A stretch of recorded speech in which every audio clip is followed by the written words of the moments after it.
family is shrinking, and some fear the culture will disappear as the children leave. Sapelo has already been through many changes. People have lived on this island for more than 4,000 years.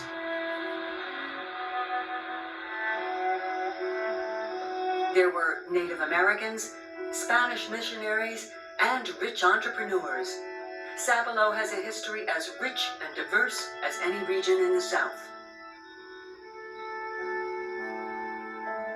Legend has it that Blackbeard, the famous pirate Edward Teach, also better known as Blackbeard, frequented these waters around this area, around Sapelo, during the early 1700s, and is thought to have used these islands as sort of a sanctuary for his pirate ship and some of his operations along the coast. Historian Buddy Sullivan says, while rumors of buried treasure persist, none has ever been found.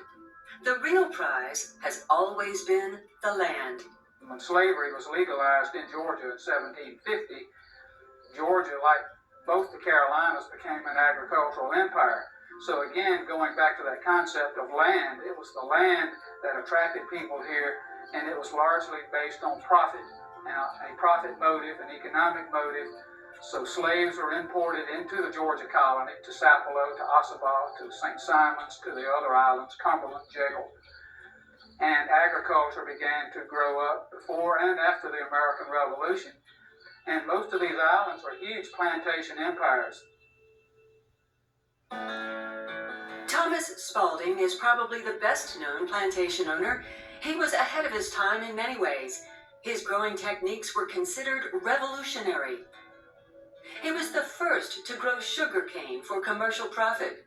He and others had equal success with cotton. The cultivation of rice increased as well, and this was a skill brought over from West Africa that spread through the coastal region and led to elaborate tidal gates and irrigation systems. But the Civil War ended the plantation era, and Sapelo soon became a playground for rich entrepreneurs. The Civil War changed everything. The plantation system, as it did throughout most of the rest of the South, collapsed because of the change of labor.